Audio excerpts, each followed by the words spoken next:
Hey guys, if you love overlanding and you love Hummer H3s, then we got a video for you right now. This is the walk around of our Hummer H3 full overlanding setup as we sit right now. But this thing is always evolving and changing, but this is where we are at June 2020.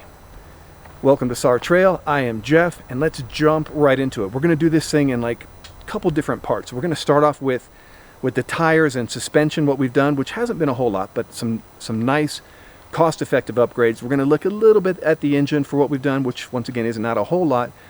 We're going to look at the interior, what we've done there, which we've made some nice upgrades on the interior, and then we're going to look at the overlanding gear that we have. So let's jump right into these tires.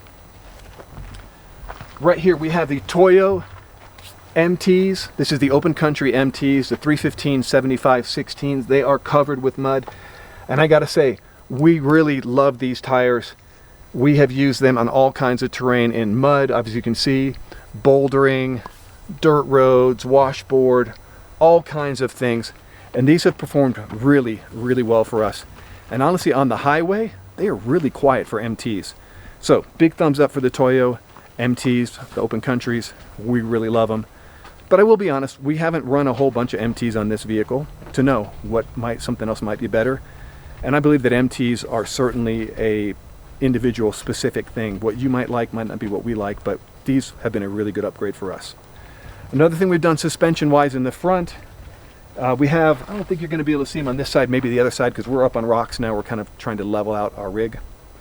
But up here we've done a torsion bar crank. So from the center of the hub to the fender, we sit at 23.5 inches.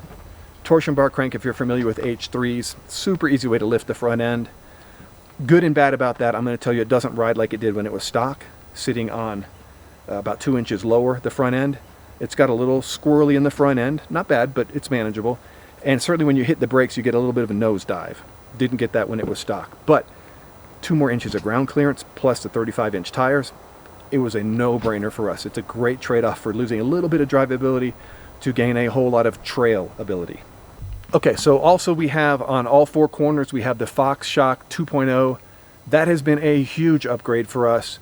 I got to tell you, on the road, they're very, very good. And on the trail, man, they soften up the bumps so much over the stock shocks, over friends that I know that have the Bilstein shocks that fit this vehicle as well. So that's been, I think, suspension-wise, one of the biggest changes we've made, apart from just getting really good tires. Okay, so here at the back of the rig, suspension-wise, what we've done is 2 Schwartzy products. Plus the Fox Shock 2.0s. The Schwartzy leaf spring shackles, they extend the leaf spring shackle, make it a little bit higher, give you a little more lift in the back. Plus we've taken his shock mounts, and they're the raised shock mounts. So we've taken the shocks and raised them up so they don't hang down there. If you're familiar with this vehicle, you know that by your rear axle, you have your shocks that hang down really low. And I've seen guys who have ripped their rear shocks off because they just snagged them on rocks, boulders, etc. like that. So pretty much we've eliminated that problem here. So let's see if we can take a look underneath. So here's the Schwartzy extended shackle. That gave us a nice lift. And then down over there, if you can see it, where the shock mounts, lifts that thing up above or even with the leaf spring, so it's not hanging down there below the leaf spring like it was from the factory. All right, wanted to show you what we've done under the hood. Not a lot of big changes, you know, kind of like the suspension, just a couple mild tweaks here and there just to give us better drivability. But let's see what we got here under the hood. Up under here, sorry it's dirtier, but we've been on some dusty trails here recently.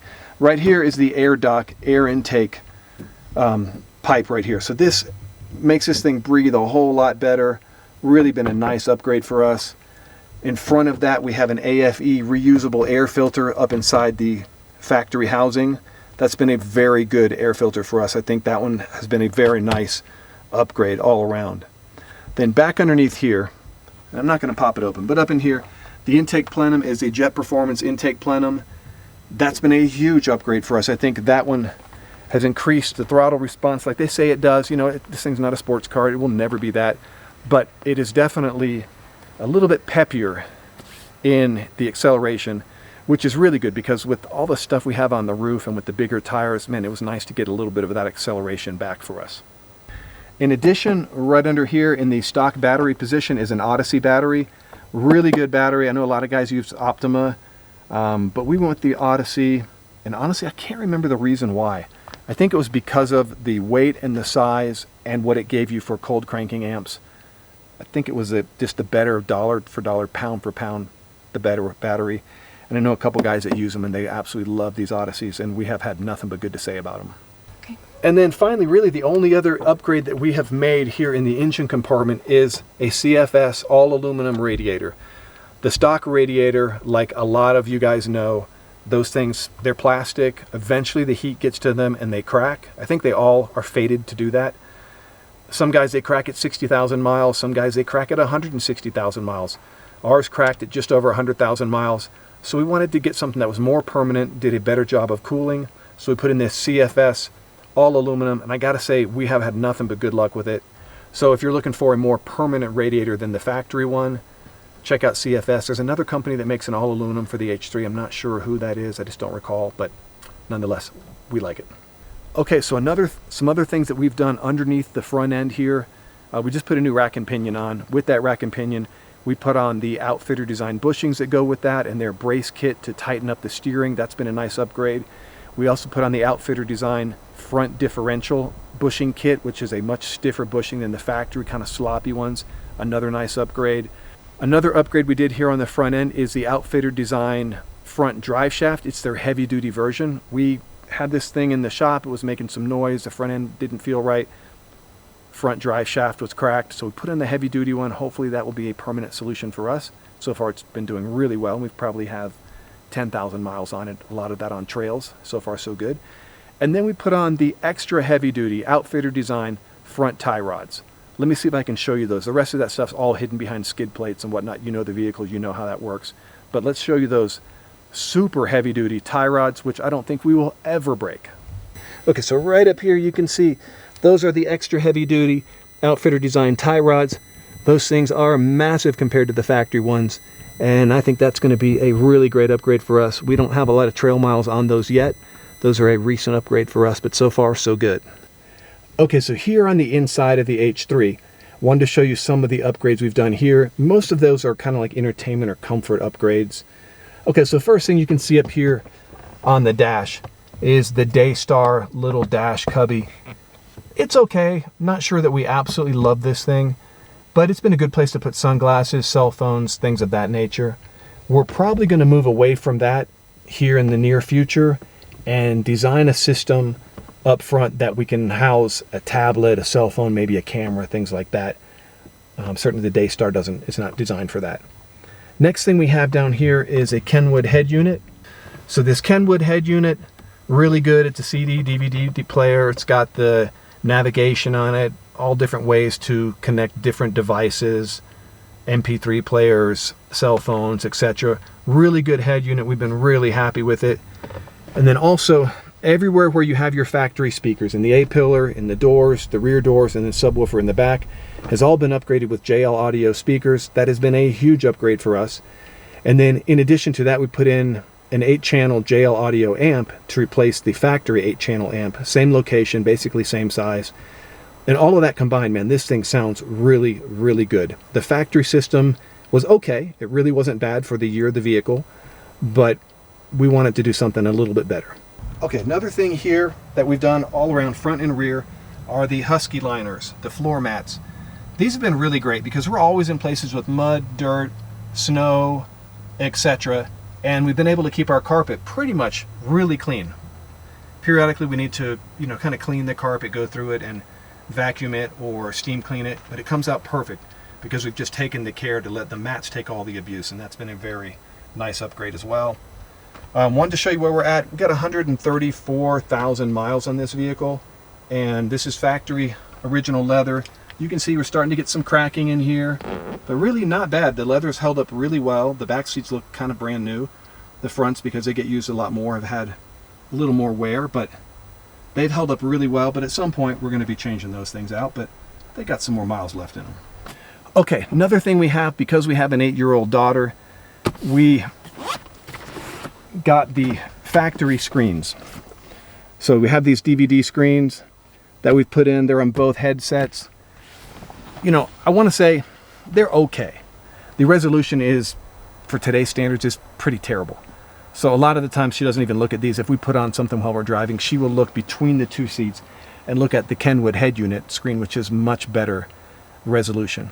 So in the future, we probably are going to upgrade these to something that has a lot better resolution. But for the time being, when we put these in years ago, man, they really worked out well for us. So, you know, there's some guys that love their brand, whether it's Hummer or Jeep or Ford, Chevy, doesn't matter what. And they think that the company that made it could do no wrong. Look, I love this Hummer H3, but I don't think it was made perfect. And I don't think that there aren't ways to make upgrades or whatnot, or just things that they could have done differently or better. But one of the things I don't love is the cup holders right here.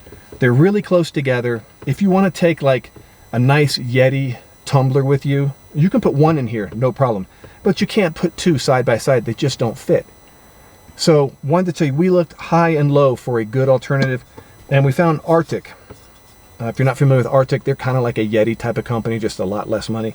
But this smaller size that they have here, you can put two of them in here. You got one here and one here, and they both fit, and they don't touch, they don't rattle. And man, look, I pulled this thing out, was putting in all kinds of stuff in here to say, what can we fit in here? Because we go on long road trips for weeks at a time.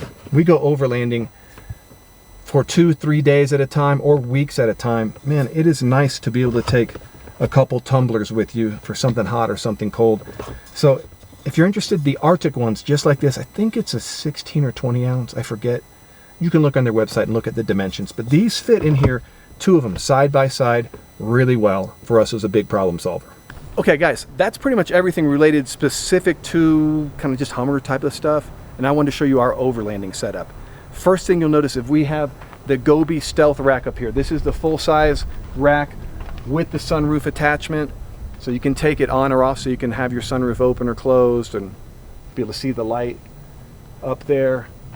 We really like that Gobi. We're going to be putting lights on that rack here pretty soon, so that's coming up in hopefully future videos here pretty soon. You can also see we have the rooftop tent, we have the annex. All of this stuff just mounts right up to the roof, gets us right down the trail, gets us right to our campsite, and easy setup and tear down, so we can just get to our spot and not spend hours just setting up gear everywhere. So over here we have the Rhino Rack Batwing. This is the 270-degree awning. This has been a really nice upgrade for us. I will tell you, we did it wrong though. Let me show you. Come on this way. So you can buy these awnings to be driver's side or passenger side. We bought the one that mounts driver's side because we always wanted to put our tent on passenger side. But when you open up the tailgate, it really blocks off the awning, your access to it. So it means we have to open and close this thing a lot instead of just have it open and leave it that way.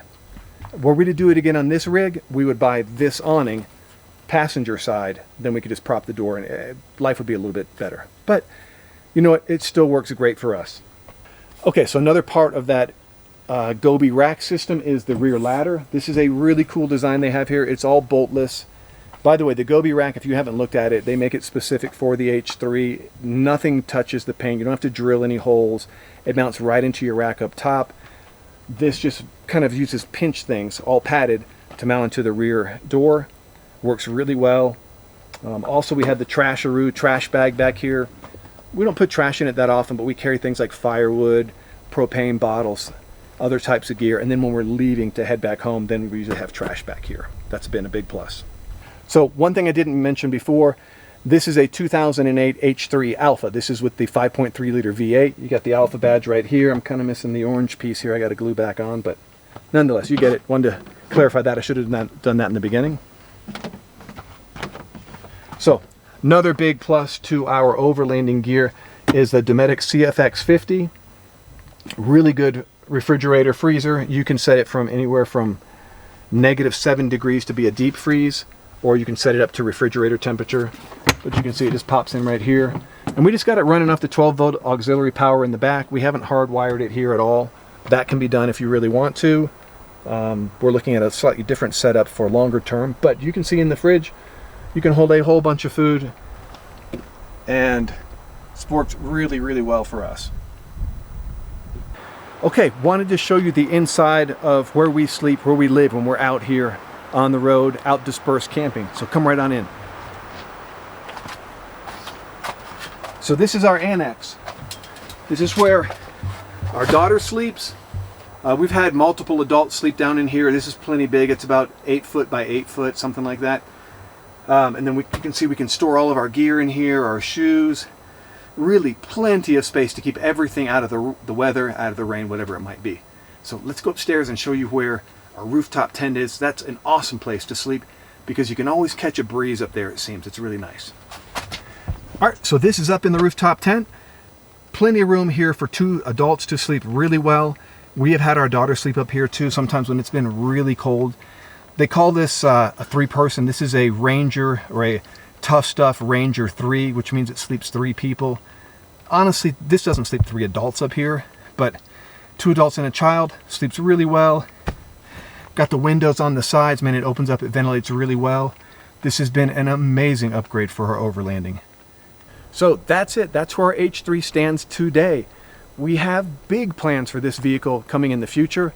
Some things that are going to make it far more capable off-road, far more capable on-road, and just kind of take care of some of the weak areas that I believe are a part of the vehicle, and then accentuate some of the strengths of it, and then just basically do some general maintenance. But man, we love this vehicle. This is a great purchase for our family. And some people ask me, hey, why did you buy the orange, that bright orange color? And at the time of our lives when we bought this thing, it was a really stressful time, and we wanted a vehicle that just screamed fun. You know, we looked at the Wranglers, the Unlimited, the Rubicons, we looked at those, we looked at Toyotas, but we decided on the H3 because we could get the Alpha, we could get the towing that we wanted, because we want to pull a trailer with this thing. We've pulled trailers before. It has good towing capacity. The interior is really nice. When you drive down the road, it's way quieter than most other 4x4s in its class. I think the sound dampening just from factory is just really good, and we're probably going to improve on that just a little bit too. So that's what we have here, our Hummer H3. We absolutely love this rig. Tell us what you think. Ask us any questions about overlanding, about Hummers. If you got any comments, suggestions, or ideas for upgrades for us, man, let us know, because we're always looking to make this thing better. Thanks a lot, guys. Until next time.